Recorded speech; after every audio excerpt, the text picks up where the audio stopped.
Hey everybody, and welcome back to The Legend of Zelda Twilight Princess HD. I'm ZeldaMaster, and now that we have the second piece of the Mirror of Twilight, we should head back with Telma and the gang and see what information we can get on the next piece of the Mirror of Twilight, because there are two more to go.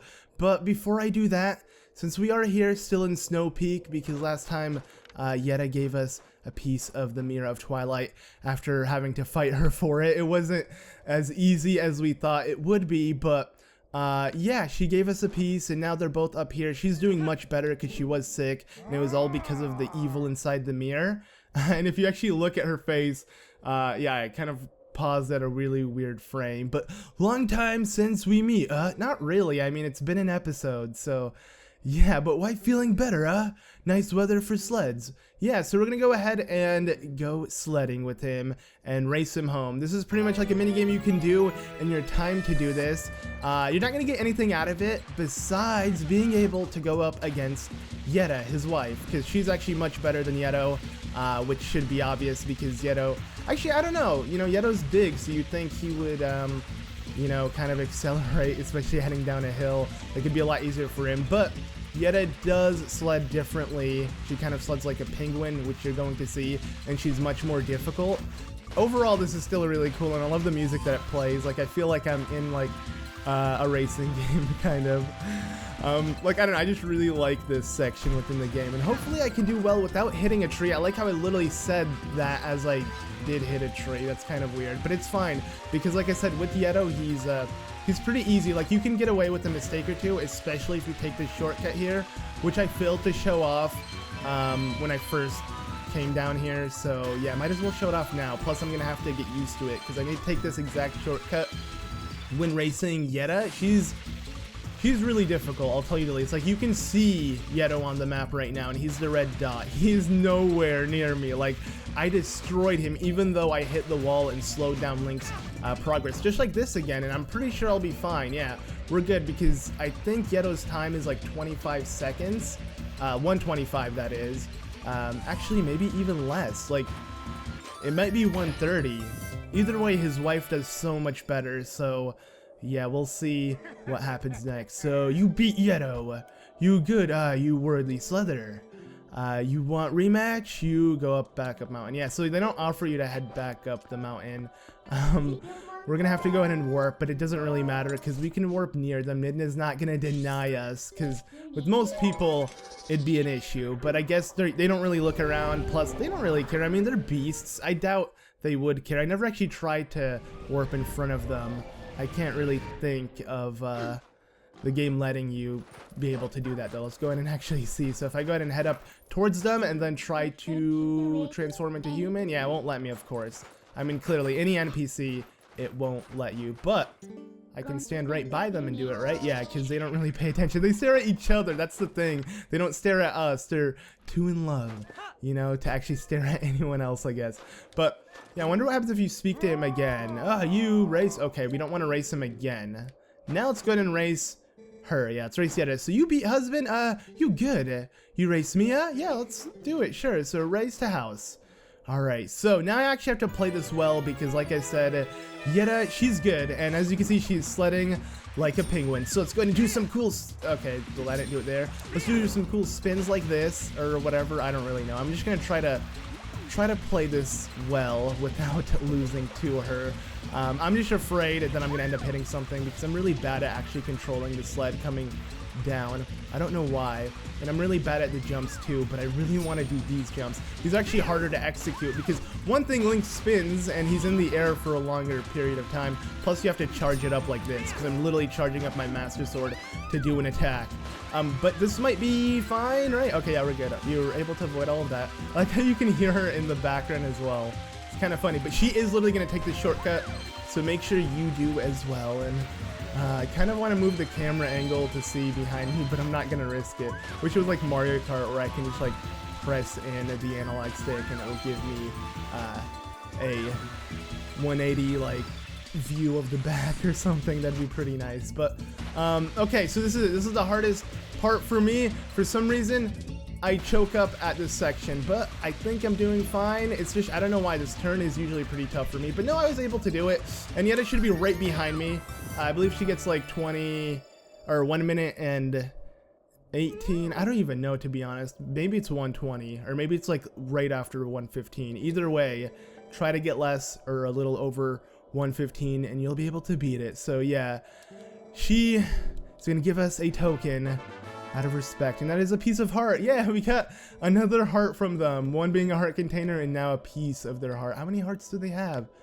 I don't know. Okay, well, now we're done with that, so I guess we should leave. I'm gonna go ahead and warp once again to the very top of the mountain though, because there's something else I want to do here while I'm at it. And oh my god, this is actually gonna be like the first time ever I'll be able to use my my Poe lantern correctly, or my ghost's lantern, or whatever it's called. I rarely use it, so don't blame me for not knowing the name. Wonder if they're gonna be up here again. I'm pretty sure you can race with them whenever. Yeah, they're always gonna be up here if you ever want to race. It's fun. I mean, I think it's really cool. I love the music that plays as well. But I want to head back inside this cave here, and I want to see if we can see a difference, because now the map has changed. And if I go ahead and open up the map, we can see that no, we're technically still in the same area. So this is all one area. It's like not included with Yeto's mansion, because Yeto's mansion actually holds, I believe, 3 of its own puzzles that was located inside the mansion itself. And then here there are 5 in total, and what the heck, game? It like got me pinned in the wall, and for some reason I could not fix the camera. Like, it was completely spazzing out. But what I wanted to do is I want to go ahead and pull this out so I can see it light in this area. Oh my god, that looks so cool. The blue light it gives, especially on the floor, like, looks really nice. Okay, seriously, camera angle, it's so wonky in areas like this, and I don't know why. Notice the camera angle isn't that nice in this game. I mean, it is a 360 camera control, but still.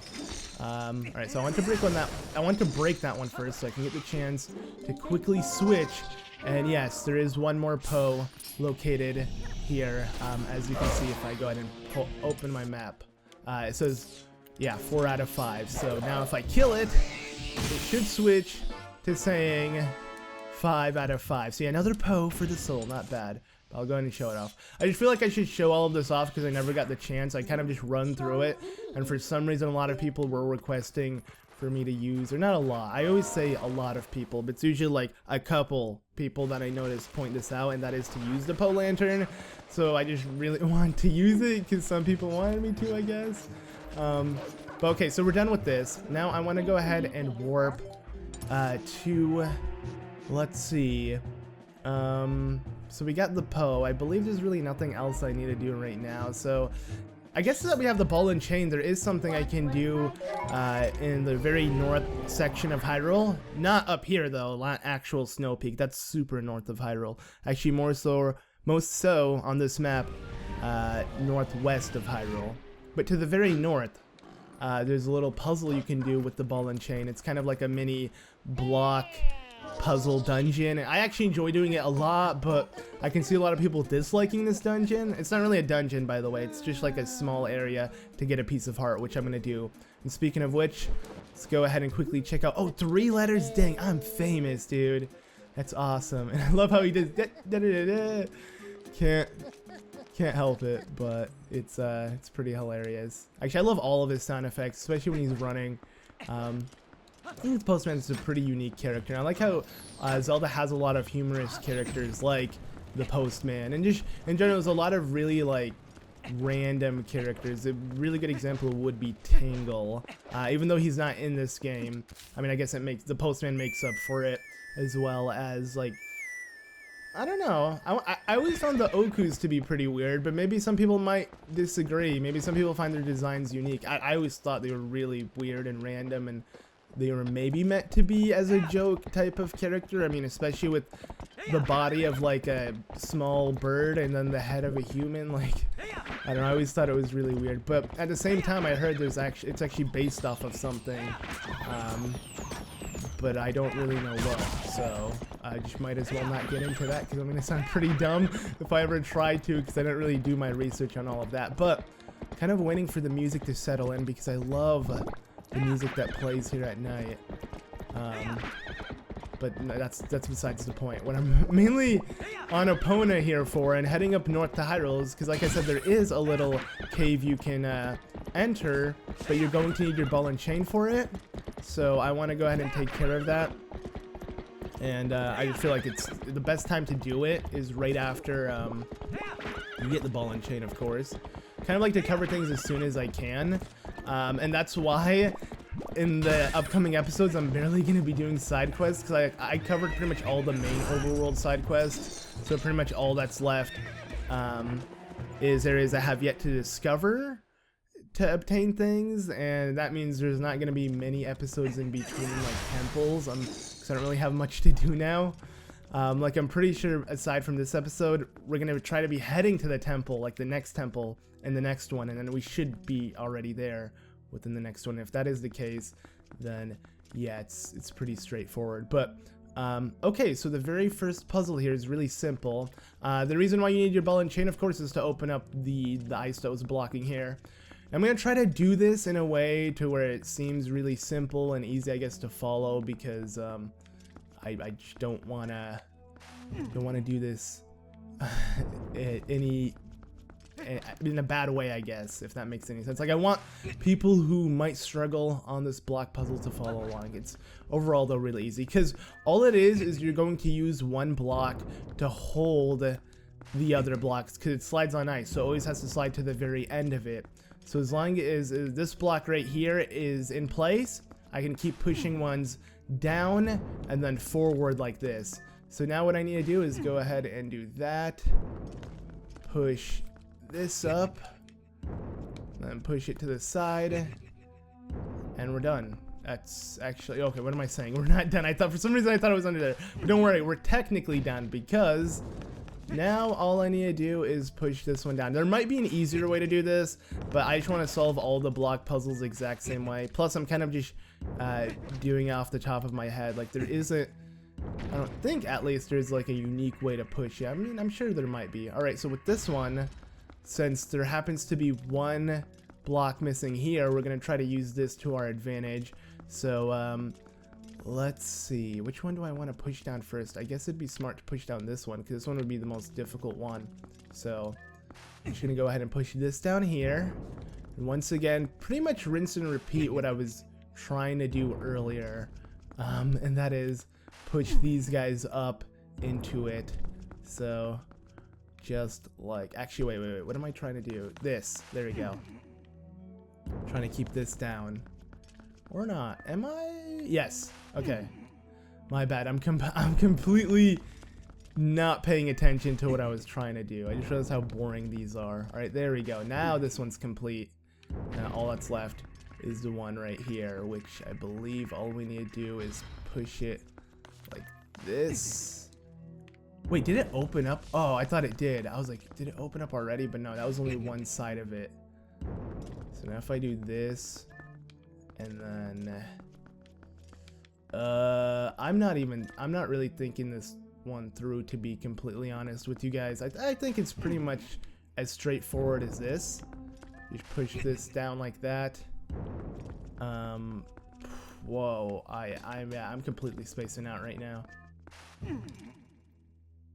Okay, there we go. And now if I go ahead and push this up like this, push this one up back into that spot, then we're golden, right?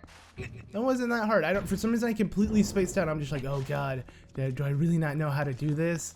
But no, this is so easy. Like, I can assure you guys this. It's always just leaving one blocking the other. There we go. So I'm sure there are multiple ways to do this block puzzle in particular, but there we go, I did it. Okay, sweet. I'm not that dumb. This one though, this one should be super easy as well. All you do is you need to do this, and we're done. Because now what I'm gonna do is I'm gonna leave that block there and never move it while I push other blocks upwards until I finally get enough to have it centered. And that might not make any sense because I'm being really vague with how I explain all of this, but what I mean is I push this one up here like that, And I push this over. This is gonna take me a bit though. I could use my ball and chain, which is quick, like this. It is much quicker, but Link takes so long to put it back in. So I don't really see a point. Like, to me, it's not worth using the ball and chain. I'd rather just push things. Plus, to me, it's quicker, because let's say you didn't put your ball and chain immediately, like this, and then you end up doing, or you could, oh my god, you can end up doing that too. Oh, well, it's okay though, because now I'm pretty much back at ground zero. I need to re-push this, because, yeah, I just swapped the blocks, essentially, by doing that, which is really dumb on my part. But hey, gonna just keep it the way it is.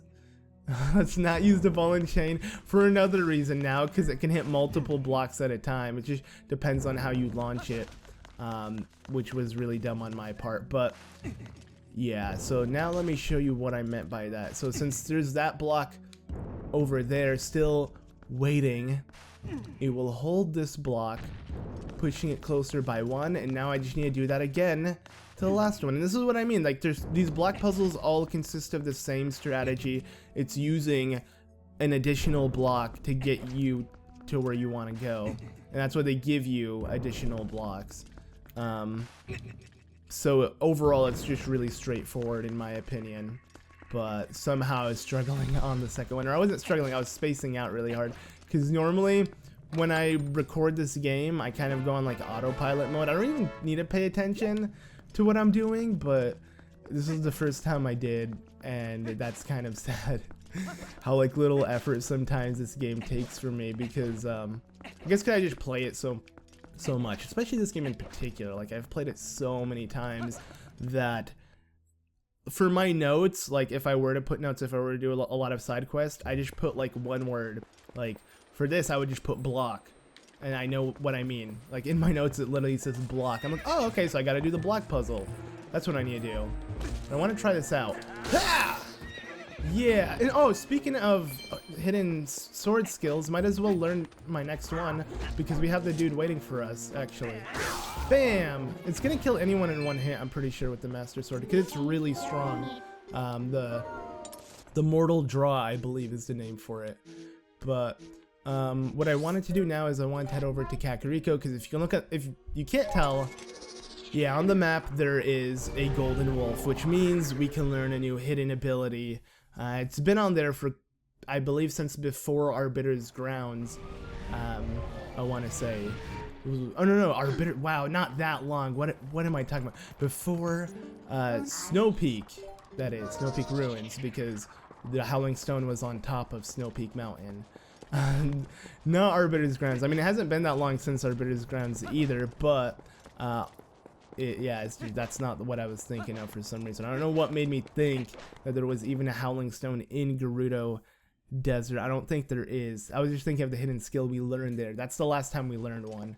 So, if that makes any sense, then cool. And I just realized, where I killed the poet earlier, I could have actually got 20 rupees. I might as well show that off as well after I learn this hidden skill, because it's a chest I can get, and I was meant to pick it up as well. I'm just, like I said, I'm spacing out, so I have no idea what I missed, if I did miss anything. I think that's like the only chest I missed, because I wasn't really paying attention. But let's go ahead and learn this hidden skill so we meet again. There are but a few hidden skills left for me to teach you. I have warned you of this before, but if you fail to execute the hidden skill I'm about to teach you, your life may be forfeit. Do you still wish to master the skill? I do. Very well. But before we begin, I must test to ensure you have mastered the last secret I taught you, the Mortal Draw. Now then, come at me, bro. Alright, so we're not supposed to take out our sword actually, we're supposed to stand near him and then draw, which I did beforehand. I literally was demonstrating it. Like, pretty much I was practicing before I came back to him. So, yeah, so very well, my next hidden skill is the jump strike. Let it be honed into your mind. Funny enough, we technically know this move. I mean, it's literally the jump attack. This time it's a strike, and what he means by that is instead of a normal jump attack, we're going to charge it up. We're gonna, yeah, the surge, the blade it releases can strike all enemies around you. Cool. Cool, man, cool. Just pretty much skipped over what I had to say. So, this is a jump strike. Lock on with ZL and hold A. Wait until the time is right to release your strength. So this one's really easy to execute. Okay, it's sort of like you're doing the jump attack, but don't just tap A, hold it, as he said. Let's go ahead and do that, and once it's charged, just like you're charging a spin attack, ha! Yeah. And it, like Link smacks the floor, knocking everyone around him. Impressive. Do not forget the timing for releasing the power you just felt. The sixth hidden skill, the jump strike, has been passed on. Alright, that makes, I believe, one more. So not bad. Another hidden skill bites the dust. Yeah. Alright. There is but one hidden skill left for me to pass on to you. You are already endowed with the strength required of the hero. Do you not already feel the courage granted by this strength, and it guides you step by step towards your true enemy? Believe in your strength, continue to push forward unflinchingly, and without straying from your path. May we meet again. Alright, yeah, may we meet one more time, where we're going to learn the final hidden skill, and this one's actually going to be really similar. Like the last one will be really similar to this one, which is the jump strike. It's just pretty much charging a move we technically already know, making it much stronger, because yeah, we've learned all the new moves we can learn. He's just making our current moves even stronger. You can guess what the next one will be. It's pretty obvious, but I don't want to spoil it. So, you know, if you don't know, might as well guess. But I'm going to go ahead and call things quits, but before I do that, I need to figure out where we plan on going next time. So let's head over quickly to Telma's bar and check out where our next destination is, because yeah, that's pretty much our go-to area once we finish a temple. That's where, you know, all of the people trying to help us out are going to be located, and by that I mean Telma and her gang, because they're all trying to help out Hyrule, and the mirror leaves evil wherever it is, so maybe they're on to something else. Maybe they found evil in another certain area. I mean, we've already dealt with that twice, so we're most likely going to deal with that again if we go ahead and speak to them. So let me just head over to Telma's bar really quickly. I do wish I could alter the time of day. That's, like I said before, that's my biggest pet peeve in the HD remake. Like, I feel like that could have been adjusted in. Oh, I totally forgot. Are these guys actually playing at night? Yeah, they are. Sweet. Man, it's my favorite band. The Hylian Roaches. Yeah. It's the Hylian Roaches. Best band in town. I totally made up that name. It'd be funny if they actually had, like, a, you know, name for this band. Freaking street band just playing day in and day out. I'm actually curious to what she sells. I don't think I can speak to her, but I can speak to the guard. So do you have a second? Do you know a guy named Giovanni? My girl here put out a missing person report on him. Oh, you know, that's funny. I mean, he's fine. He's a little greedy. He's pure gold at this point. So yeah, he's not missing though. But we'll get into that later on once we collect more souls for Giovanni. I believe the one we just collected was our 49th. I believe. I can go ahead and double check though, because I might. No, okay, no, I'm right. I don't even need a check, man. I'm just, yeah, I'm right all the time. Okay, I'm gonna stop being cocky. But yeah, there's an arrow right here. We can check the map, and by checking the map, it will instantly tell us where we need to go, and that is over here. So I wonder if the sacred grove that Russell mentioned is near this mark. And this mark is Faron Woods. So we're gonna head over there. Actually, literally where the forest temple lies, and then here you can see the sacred grove itself where we pulled out the blade of evil's bane. So we're gonna check out this whole area next up, but I do want to speak to Ashley before I leave, because I'm kind of curious on what she has to say about the whole Snow Peak situation. So Link, huh? The beast of Snow Peak hasn't appeared in Zora's domain since its last visit. In the end, the troubles in Hyrule and the events on Snow Peak were beyond even my imagination. Honestly, there's gotta be someone who knows what really happened. That's me, and I pretty much solved it all, so yeah, you don't worry about anything. Like how these guys don't really help, they just lead us to the direction where we need to go. Anyways, that does it for this one, and in the next one, we're going to head over to Faron Woods, where we should find Russell, and he'll help us out with the next piece of the Mirror of Twilight. I'll see you all then.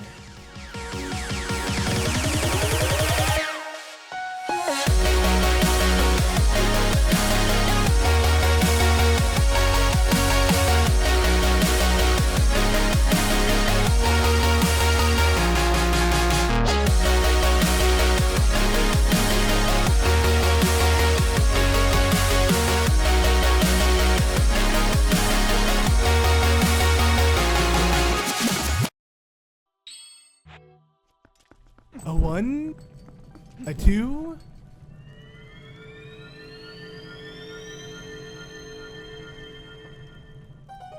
I wonder what's inside this chest. Holy shit!